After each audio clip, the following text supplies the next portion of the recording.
Hello, I'm Helen, a health optimization coach, and I'm delighted to be here with Elwyn Robinson, founder of Lionheart Herbs, creator of Complete Detox Academy, Taoist Health and Fitness Academy, the author of The Easy Exhaustion Cure, and many other inspiring programs. So right now we're going to learn about probiotics, what they are, and the vital role they play in our health.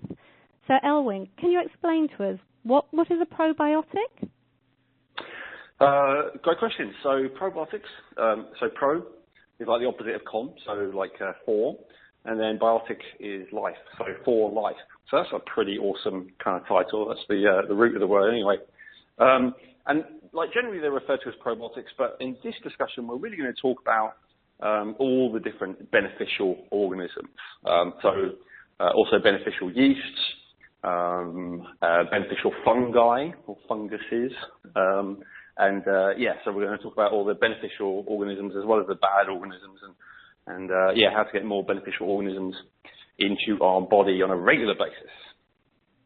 Because they all coexist with us, don't they, Elwyn? It's our understanding of what it is to be human is radically altering at the moment, because our cells are actually outnumbered 9-1 by bacteria, and that can sound quite scary in a funny sort of way. Yeah, I think, 9-1 at least. I think when it gets into the trillions, like scientists aren't literally counting one by one, so they're kind of estimating. But the general estimate is that just our intestines, let alone the rest of our body, has on average around 100 trillion of these organisms, whereas all of the human cells in our body, again, scientists have different estimates, but, 2 trillion, 5 trillion, 10 trillion, something like that.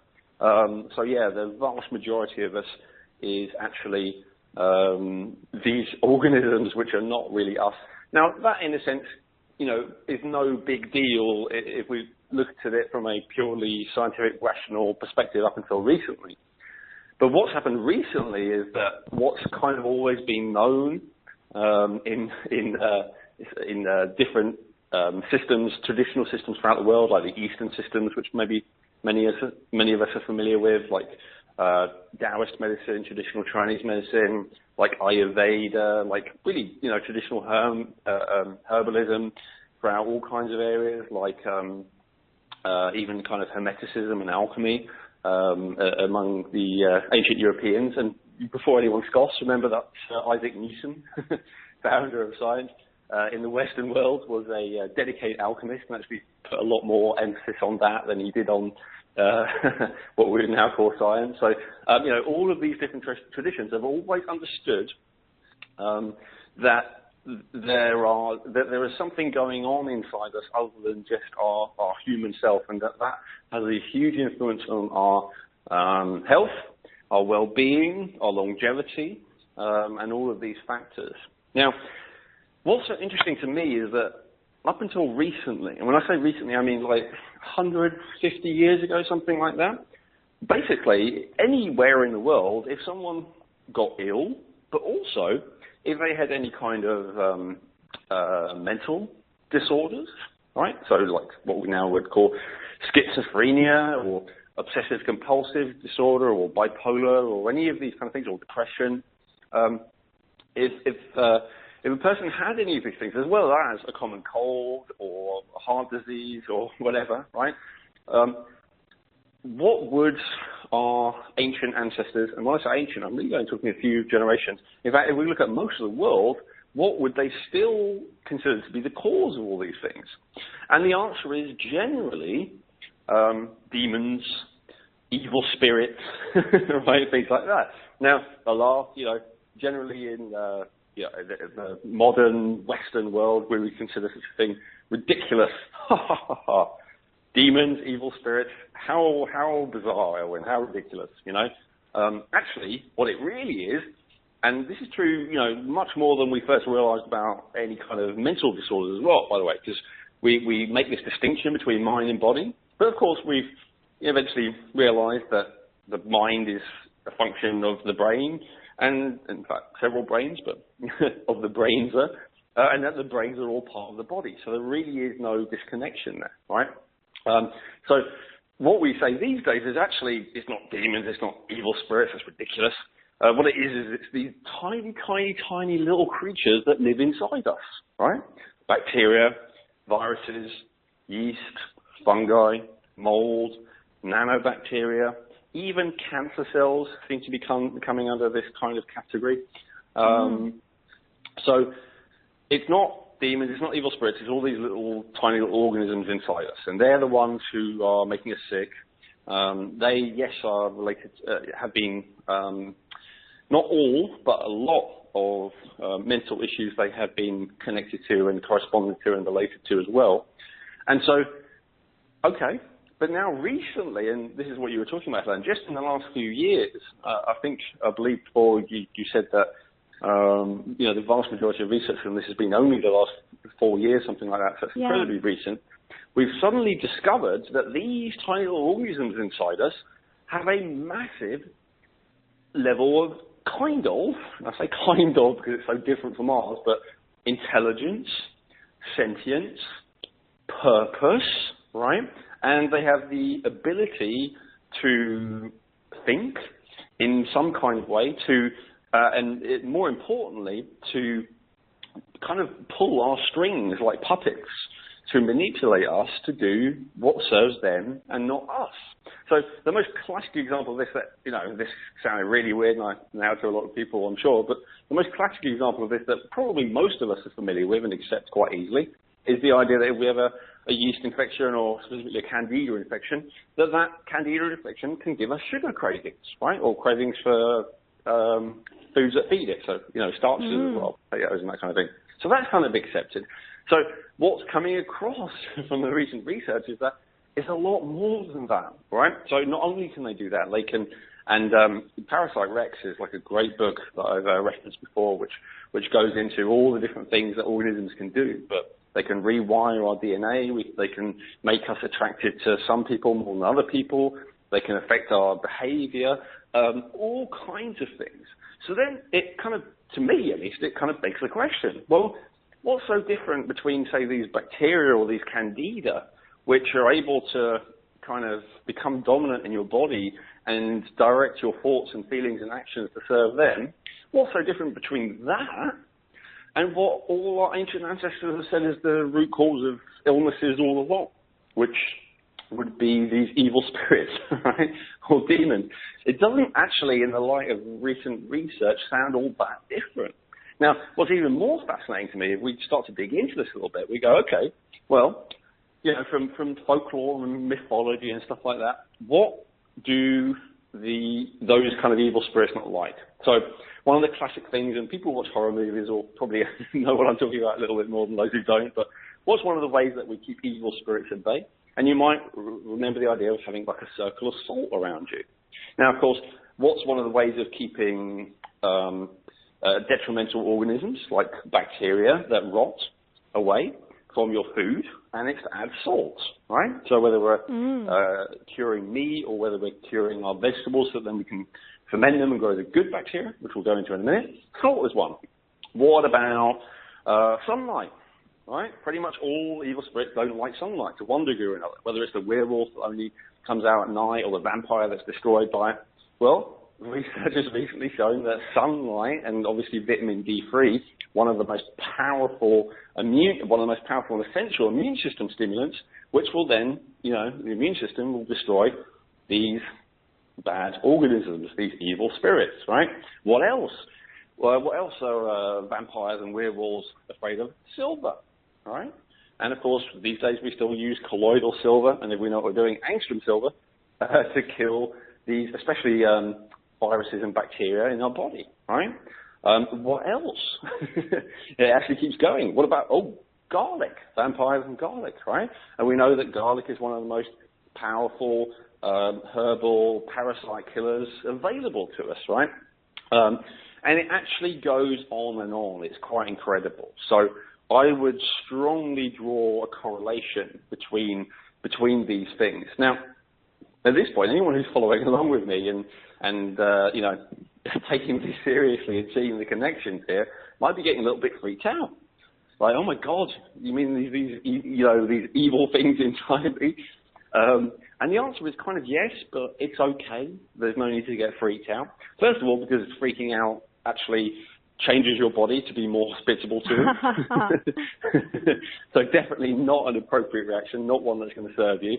But also because there's the good news. So for our mythology, we have these demons and evil spirits, right? But what we also have is we have angels and elementals and nature spirits, which are good spirits and which are on our side, right? That's the good news. That's the positive news. And in fact, looking at, maybe that kind of mythology and maybe occult stuff and stuff like that, it would generally recognize that as long as you've got a good, like, guardian angel or team of guardian angels on your side, you don't have to worry so much about those evil spirits, right? That would be the general consensus opinion if you look at the mythology of all these different cultures throughout the world. So Elwin, I just wanted to ask you. Good spirits. Yes, Helen. I wanted to ask you because this is such a radically different approach to that of, the antibiotics and Louis Pasteur, and that you go in and you just absolutely nuke everything. It sort of explains why antibiotics and things aren't working, because only the strongest, most evil devils and bacteria are actually able to survive. So it's a totally wrong approach. Absolutely. And, to relate what I was just beginning on there, the other challenge with the antibiotics is that it kills the good guys, right? It kills your angels, it kills your guardian spirits, it kills your nature spirit, elementals, whatever, that are on your side. And as you say, the only thing that tends to survive is the most powerful, nasty kind of infection, of which Candida is one example, which is why it's so famous that people tend to get those kind of chronic yeast or fungal infections after taking a bout of antibiotics. So, yeah, absolutely. So what's a really good way to put these angels and these really beneficial bacteria into your body? Could you go into that? Yeah, so when it comes to the angels and the good spirits, I would actually give 3 different categories there, not just the probiotics. So category number 1, yes, the probiotics, so the good bacteria, very important. Category number 2, also really important, the good yeasts, right? We don't tend to hear about that as much or think about that as much, but also really important. And of course, this is a little bit of a controversial area. A few people, admittedly in the minority, would say there is no such thing. It's like all yeasts are bad, but traditional cultures, again, for thousands of years have been consuming these good yeasts with great results. And then lastly, and this is something that especially the Eastern kind of world has really taken on, although really we find it throughout the world, and that's the good fungi, right? So all 3 categories are really important. And I personally make it a habit of strengthening myself, immuning myself, increasing the level to which I'm guarded by all these wonderful, lovely, positive spirits or organisms or whatever you want to call them on a daily basis. So those are the 3 categories that I would look at, like supporting myself with on a daily basis. So you've got to almost create an environment that they like to live in and welcome them in to outnumber the other bacteria that don't like to live in that light or the salt or have the garlic and the other antibacterial things in there. Yeah, great question. Yeah, great point. So that's the other point. You want to invite all of those good things in on a daily basis, but B, absolutely, like you said, you also want to make sure that when they arrive, it's a hospitable environment to them as much as possible, right? Now, if you're someone who maybe has had a lot of these bad organisms be in charge for a long, long time, that's not necessarily going to be easy, right? And so, I fully acknowledge that, and some work and some time and often some conflict can arise. So if you're in a situation where your body is primarily being overtaken and overthrown by and controlled by these bad organisms, and as we talked about in the previous interview, like, they don't think they're bad, they just think that they're recycling you to make way for the next generation of humans. So, they're only bad from our point of view, considering that we want to survive. They're not, bad full stop in the great scheme of things. Anyway, so we absolutely want to make our body a good environment for them to come to, Helen. Should we go into that? Like, what kind of environment a good organism likes, and what kind of environment absolutely. a bad organism likes? Yeah? No, that would be really helpful. Excellent. Okay. So number one of the most ignored things in the alternative health world, one of them that I emphasize most, is that bad organisms like an oxygen-depleted environment, and good organisms like an oxygenated environment, generally, or at least they're indifferent to it, right? Whereas the bad ones, they need a lack of oxygen to thrive. So this is one of the reasons, I believe, why people are resistant to exercise, stretching, yoga, especially breathing exercises, because it's the organisms inside them that are resistant to it. You know, really. I mean, that's not the only reason. Of course, the issues like they have chronic tension that, you know, is that they come up against when they try and say breathe fully, but it's one of the big reasons. So, having an oxygenated environment. Number two, having an alkaline environment is something which the good bacteria will, or good organisms will be happy with, and something which the bad organisms will be unhappy with, right? They would prefer an acidic environment. So the more that we alkalinize ourselves, the more we make ourselves a good place for the good organisms. Another one is our level of mineralization, especially with a few key minerals. So sodium, yes, is one of them. Silver is one of them, although quite a minor one. Zinc, copper. These have all been shown to be detrimental and damaging to parasites or these bad organisms. So when we have high levels of those, this is a good thing. So, and generally, if we are very attracted to very highly demineralized food, you know, like fast food, heavily processed food, this is something that that the bad organisms are going to like, and the good organisms are going to dislike. Sunlight is another one, right? Vitamin D3 production is another thing that the good organisms will tend to like, the bad organisms will not like. Ditto with most herbs. Most herbs will be, most of the kind of herbs that we take at least, both medicinal and tonic, as a general category, the kind of things that the good organisms are going to like or be indifferent to a lot of the time, whereas the bad organisms will treat them as a threat and not want you to have them, not want you to do them. Stress is a huge one that most people don't consider. So the more stress that we have, the more that increases our acidity and inflammation, which are things, again, the bad organisms will like, the good organisms will not like or be indifferent to. So stress is a really big factor. And then damage. So literal physical damage. So, for instance, if you break something or if you get a big bruise, these areas of damage you'll have like a reduced vitality to. They'll be weaker. And that's an area where typically bad organisms will love it, and they will attempt to kind of make a home there because they know that it's a weaker area where they're going to be safer. Wow, so that's something that we want to look at as well. Yeah, so these bad organisms, they're conditional and they're also opportunistic. Yes. So if we create an environment by all the things that you've said, oxygenating,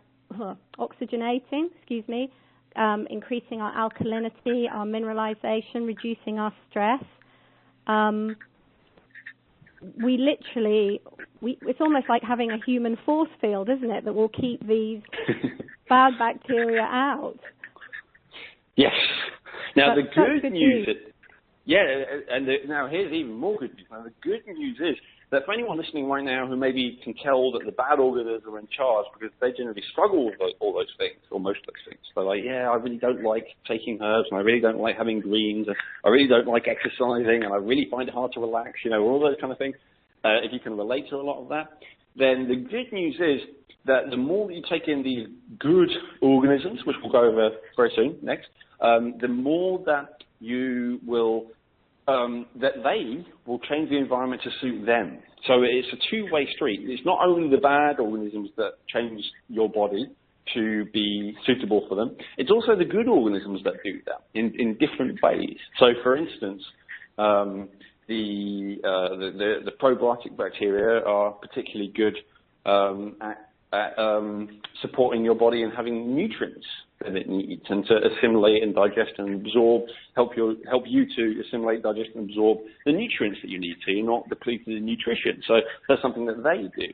Whereas, for instance, the fungi, the noble mushrooms, the tree mushrooms, they're particularly famous for helping to calm and relax your central nervous system so that you experience less stress and less anxiety and things like that, which depress your immune system. So, these different organisms work in different ways, but they're all supporting you to have the kind of environment that inside your body, which is more hospitable to them and less hospitable to the bad guys. And this is the place that we want to get to, ultimately, a super immunity. This is something that we go into really in depth in the Taoist Health Academy. We're really only scratching the surface here, but this is the ultimate goal that we have there, is having such a high level of A, an excellent environment, and B, all of these protecting angels, if you were, inside us on a regular basis, that we are, as the word implies, immune to these bad organisms as much as possible. So can you give us, say, 3 practical examples of things that we can actually do to increase each of these in our body, whether it be supplements that we can take or foods we can eat? Yeah, absolutely. Yeah, I was hoping to get some of your input as well on this, Helen, because I know that absolutely. that you do this on a regular basis as well. So generally, I think Helen and I are both in agreement on the idea that and I say this as someone who has a store that sells supplements, so please don't think that I'm biased against them or anything. But generally, my experience is that to get enough of the probiotic bacteria, so to start with that category, to make a difference, because there are around 100 trillion of them in your intestine. So to get enough of them, we really want to have foods which have been cultured by these organisms. And if we're doing that in decent quantities, then we can have literally trillions of these good organisms a day, and then that actually starts to shift the balance from the bad organisms to the good organisms. So I'll go through what I have on a daily basis. What do you have on a daily basis, Helen, to give your body probiotic bacteria? To give my body probiotics, the amazing thing is as well, once you start to introduce them, you start to crave them, and craving for the fermented foods and the probiotics has actually overtaken my craving for raw chocolate and other things, which is really, it's not surprising when you know the science behind it, but it's surprising when you think that you could crave a bowl of sauerkraut over raw chocolate. It's not an idea that most people have, but that is most definitely what's happened to me. So what I have, every day I have sauerkraut. I've got 5 young children, so I keep everything fairly basic because I don't want to get stressed out with the idea of creating lots and lots of things. So every day I will have some sauerkraut, whether that's in a salad, in a soup, sometimes in a sort of just a lukewarm soup. I will stir that in. And my children absolutely adore sauerkraut, so it is really, really possible for you to get your children to eat it. I also have kombucha, and I have kefir as well. And again, I don't tend to do anything particularly fancy with it. I just make the basic water kefir and just kombucha. But there are other things you can do. You can do a second ferment and add strawberries and things like that. But my life, it doesn't have that amount of space in it at the moment that I can do that. So I just keep it quite basic, and I will have kimchi, which is like a more spicy sauerkraut, and it takes a little less time to prepare. So that's really amazing. And I also make fermented dressings to have over salads, and you can make those with kombucha, with apple cider vinegar. You can add, you can add sort of probiotics to it to help the fermentation. And at the moment, I've got a grape jelly, which is just literally grapes blended up with some probiotics, and that is fermenting as I speak. And they're all really, really very simple, not time greedy things to do that you can add to your diet. I know I've had with Elwin, I've had raw cheese and things that he makes, and at the moment I don't have time to do that, but there is so much you can do, but you can keep it very, very basic. So yeah, just to clarify, Helen, are these all things that you're making yourself? They are all things that I'm making myself. And the kefir is literally 5 minutes every night to make it. The kombucha, you make it once every 12 or so days. The sauerkraut, again, I will make a batch 1 day a week. And so I've got a constant supply of it. I actually learned how to do it from a Russell James course that I bought fairly recently. Oh yeah, Russell's brilliant, isn't he? Yeah. Yeah, fact, it's really amazing. He's recently been sending me videos as well. I'm going to make sure I put a link to that in the emails because that's awesome. He really talks you through it step by step. Awesome. So you've implemented a lot of those recipes that Russell's been sharing with us, Helen, and you have been for a while. What I try and do actually is I try to add a different one every month. So the grape jelly is my new one for this month.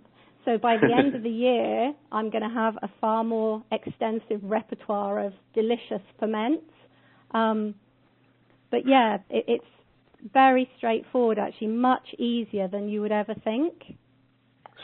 Excellent. Yeah, I mean, I can relate to that. I don't have water kefir on a regular basis, I will admit. Whenever I'm in a tropical country that has coconuts, like young coconuts, fresh young coconuts, I will have coconut kefir every day. But I really prefer kombucha, but I think that's just a matter of personal taste.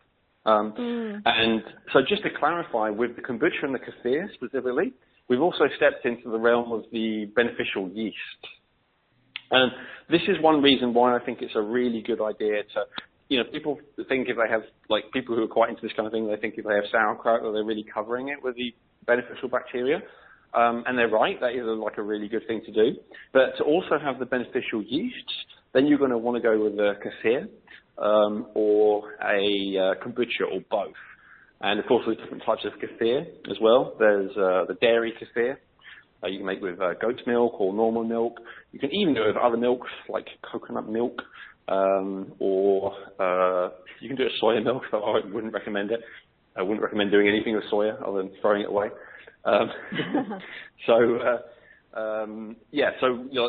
These different options, and I believe even the yogurt as well. If you make yourself, fresh yogurt with the right strains, then that would have beneficial yeasts in it as well, although I haven't done that personally. I will say with the cheese, actually, Helen, you can do it in a way that isn't much work. I mean, for us, it's in this household. I know that Hannah did really fancy ones when you came over last year, but for us, it's basically a matter of soaking cashews overnight, then taking them, putting them in the food processor with some probiotic bacteria. I think often we do use the ones from the Lion Herb site. We use the armoured acidophilus from the site, and we just blend that in, so that takes a few minutes. And then we leave that somewhere warm with the lid on for a day or two, and then we stir in some salt, and then that's it. So and it's delicious. Yeah, really nice. Probably the most luxurious of all the different things we're talking about here, because if anyone's listening to this and going, chewing through raw cabbage, doesn't sound like a lot of fun. Doesn't sound very angelic. Cashew cheese is probably the nicest. Maybe that's arguable, but coconut kefir, I think, is, a lot of people say it tastes like champagne, and I would agree with that. So, that's good. Kombucha, I really enjoy on a personal level. I have it with every meal, and thoroughly enjoy it. But that may be a thing, like you said, Helen, where the more that your body gets used to these things, the more that it wants. Well, I know with my children, Sorry? some of them will prefer kombucha and some of them will prefer the kefir. And I make one with ginger and lime, and it's, like a ginger beer. But I have noticed that there are very different preferences in my house, so it's worth, even if you don't like one thing, to try another and see which one actually agrees with you, or which one your bacteria have a preference for, I guess. Yeah. Have you tried, I've just been looking through Russell's course today. It's brilliant. Have you tried the kombucha coffee? No, I don't do coffee. So I haven't even looked at that one. No, well, I mean, I don't do coffee at all because, to me that would be a total adrenal burnout situation, like a really bad thing. But I'm interested to just try it because, the claim is that the bacteria will eat up all the caffeine with the coffee, ultimately, just as they would with the green tea. So I'm going to give that one a try and see how that goes. Well, you try that and I'll do the cheese. Perfect. So the one other thing I'll add, so we talked about sauerkraut kind of generally. For anyone who does have a real aversion to cabbage, and for anyone who's worried about cabbage affecting the thyroid glands, because that is an issue, the goitrogenic aspect of cruciferous vegetables, including cabbage, it is a bit of an issue. Generally, the process of fermenting will, as far as I understand, actually breaks down those goitrogenic compounds. But if you are, extra reluctant and reticent for that reason, just to mention, you can ferment other vegetables. It happens to be that the probiotics, which are just naturally on an organic cabbage, are like really good for us. But you can absolutely do it with other vegetables. So, like, my top tip in this regard is a vegetable I don't actually like very much, but this is just so powerful and beneficial, I'm going to mention it anyway, and that is beetroot. I love beetroot. You love it. You'll love this one, Helen. So beetroot's got all kinds of benefits. It's, a really good blood builder, and I know that a lot of people listening to this podcast, or whatever we're calling these, I don't know, are people who are blood deficient. I know that from going through my programs, right? So blood deficiency, anemia, also low blood pressure, like kind of both things that you might relate to that relate to blood deficiency. So it's really good to have a decent amount being the key term, of a blood builder like beetroot. Also, it's very, very high in methylizing agents, particularly this substance called TMG, trimethylglycine, which is really, really excellent for the liver, and which has been really shown to be really excellent for hormonal health as well. And on a very practical level, beetroot is really good at giving you a good clear out. And again, most of the people who I speak to, and I think most of the modern world, is constipated to some degree, right? So really beneficial in numerous aspects. So what I do with that is I grate it. I add some kind of probiotic starter to it. I might well use, for instance, like the Body Ecology veggie starter, so that one. And then I will prepare it just like I would do sauerkraut. And then when it's ready, I personally don't enjoy beetroot enough to be chewing through large amounts of it, although you might like to do that, Helen. But what I do is I put some in a blender, like a Vitamix, I blend it up and I drink it. And I do the same thing with sauerkraut as well, actually. And I'll drink like a pint of it, a pint of fairly thick, but not too thick to drink liquid. And that's like a really, and that's a really powerful way of getting just a large amount of those angels. That's like getting a full battalion of angels in there to just, kick ass any bad organisms. And that's something that I'll do, especially if I feel any kind of digestive unrest. If I've maybe if I wasn't paying attention and let myself eat too much without realizing, that's a really good way of resolving it. You'd think that, throwing a load of fermented cabbage or beetroot on top of overeating might not be the smartest idea of the world. And obviously overeating isn't the smartest idea in the world, but I found that if you do accidentally do it, if you're not paying attention or because you're indulging, then it absolutely is something which will help your body to digest that food. Ditto for sweet foods. If you find yourself accidentally or otherwise indulging in something that is too sweet, too carby, and you know that generally that makes you feel worse, maybe it gives you blood sugar issues, especially if you know that it gives you a candida flare-up, then kind of chasing it, as it were, using alcohol terminology, with a decent probiotic drink like that, that's really powerful as well. I learned from the Russell course, actually, that you can pretty much ferment everything, and even if it has got bacteria on the skin, like the cabbage, as long as you add the probiotics, that you can literally do anything. So it's really good if you grow your own food and you want to have a supply through the winter, you know? It's a really... Yeah, you can ferment everything. I've found things like fermented lettuce, not something that I would want to eat, you know, for experimentation. So just, you know, don't do I would start off with recipes rather than going, oh, well, I can ferment everything, I'll just ferment this thing, and it turns out to be slimy and disgusting, and you're like, I'm never fermenting again. So maybe try with some of the basics, like you learned from Russell. But then, yeah, absolutely. What's the most exotic thing you fermented, Helen? Well, I did a really nice pear dressing, actually, that was from, I think Russell gave away some free recipes. Is that the link that you're going to add? The pear dressing on there is really nice. And I've put some figs and things like that in it, some fresh figs. And that is just delicious. Excellent. Yeah, what about you, Elwyn? I'm just going to try something. I literally a couple of days ago, we went to the local organic shop, and they had a load of fresh local organic goji berries of all things. So, wow. So I'm going to attempt to make a fermented fresh local organic goji berry jam. That will definitely be the most exotic thing that I've had. Have you seriously fermented lettuce? Yeah, I did, because we had a load left over once. So I added it to the sauerkraut batch. That was not a good idea.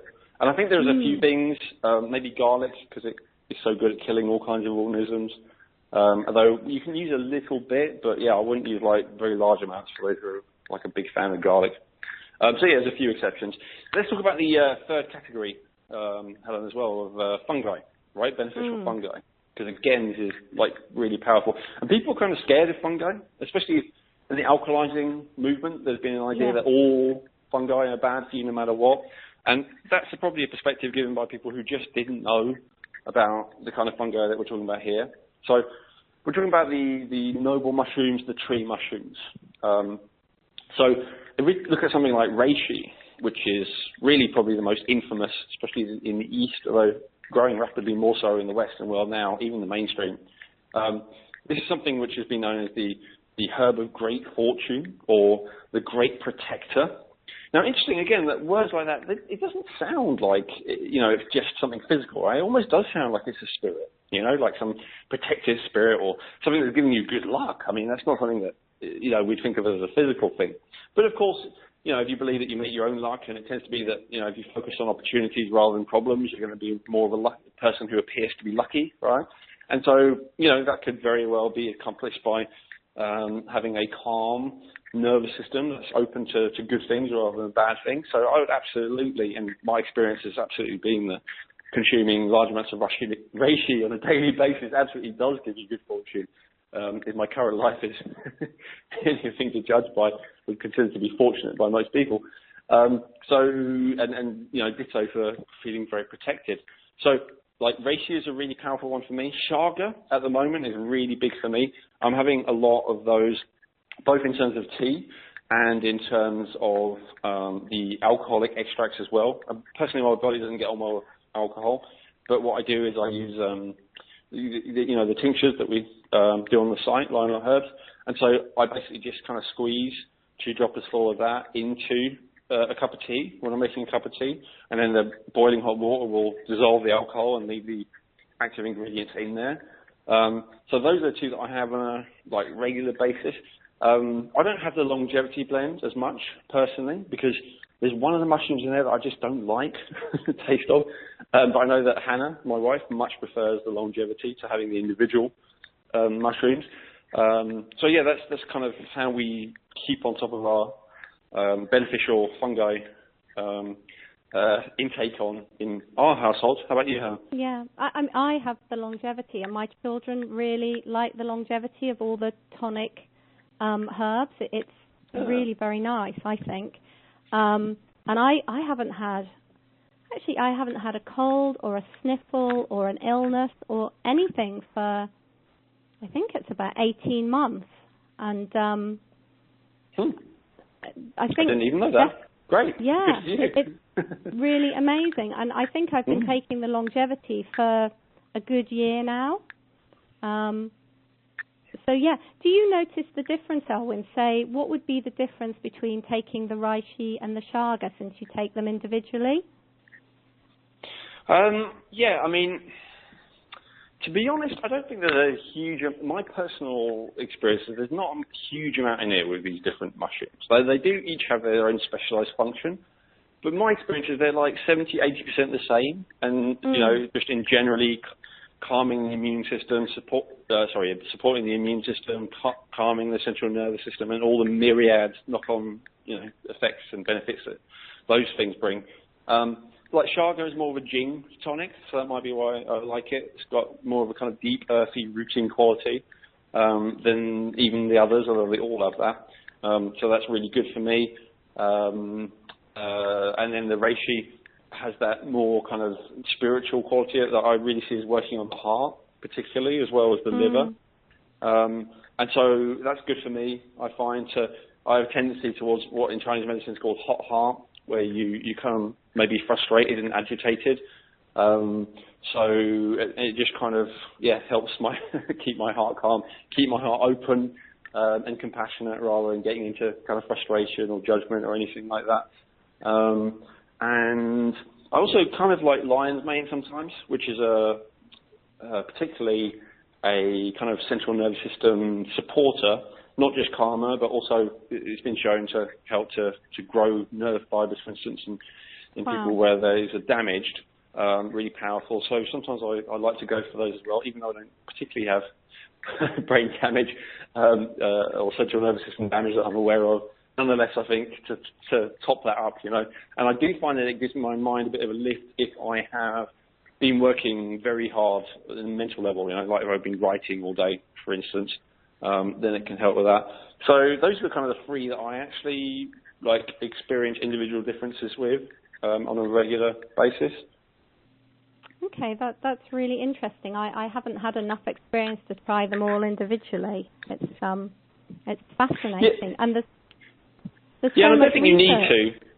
to. Just to clarify, I think like having a general kind of collection of, you know, quite a few different types all working together, like you're doing, Helen, like that's really, you know, all you need to be able to tick the fungi box, you know, to be able to go, yes, I am getting good, you know, protective fungi spirits into my life. I think if you just go for a blend like longevity on a daily basis like you've done, I think that really is all you need. Going for some of the other single ones is really more just, you know, to play around, but I don't think it's necessary. Yeah, absolutely.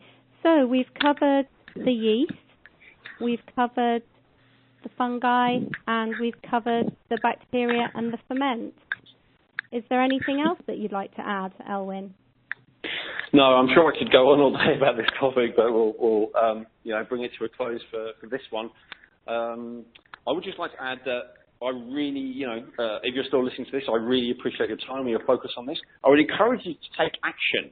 So if you are someone who maybe already knows how to do all this stuff and just hasn't done it because they've been busy or they've forgotten or whatever, I'd ask you to question yourself and say, is it really because I've been busy? Or, you know, haven't had time? Or is it because maybe those kind of bad organisms are creeping in again in terms of maybe, you know, guiding me away from those things which are directly oppositional to them?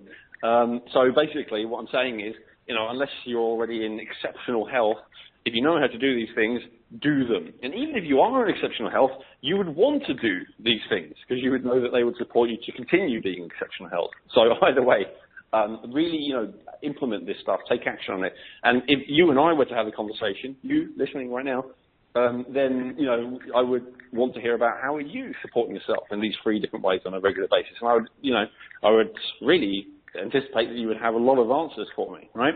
And if you don't know how to do any or all of this stuff, then I highly encourage, in terms of the probiotics, the ferments, the beneficial yeast, I highly encourage you to at least watch Russell's free training, which we will give you a link to in the email underneath the video. And it's really, really awesome. Like, literally, the very first person I ever got a recipe for this from, must be like 6 years ago or something now, or maybe longer, was Russell. So I'm kind of loyal to him. He's still, you know, he's been around for a long time doing this, but he's still the best as far as I'm concerned. So in terms of giving you really accurate, thorough, helpful training, and I'm pretty sure Helen will agree with that, having just got the course as well. Yeah. And then if you're really committed to this, then I really recommend that you actually get the whole course, because there's something about that level of commitment that then means that, like Helen, you're really going to be doing it on an ongoing basis. It sounds like a challenge. So you're going to make the kombucha coffee. I'm going to make the cheese. Maybe everyone else out there should pick something from the promotional recipes and have a go at making them and seeing how they feel and how it affects their life. And yeah, it's really an exciting thing to get into. In the course, love that. Yeah, Russell is working with Amy Levin, and she is really amazing as well. Oh, yes. Yeah. Love Amy. Yeah. Okay, so the other thing I just want to add is, I think that challenge is brilliant, Helen. I love that idea. So please, right, one thing, try one thing, start with one thing, and let us know how it goes. And, that brings me on to the other thing I just wanted to add. Let us know how it goes, right? We really love to get your feedback with this. We really want to hear if this has been helpful to you, if you have any questions about it. We really want you to share your experiences. If you're, even if you're like, you just want to say, okay, I've been having, sauerkraut on a regular basis for a couple of years, and this is what it's done for me. I'd love to hear that. I'm sure Helen would as well. So please give your feedback. It's really appreciated. Underneath the video, if you scroll to the bottom of the page, you'll see a Facebook thing. If you're on Facebook, if you're not, you can use the WordPress thing. But please engage, because it keeps Helen and I inspired to do this. And we really appreciate hearing from you. It makes us all warm and fuzzy inside.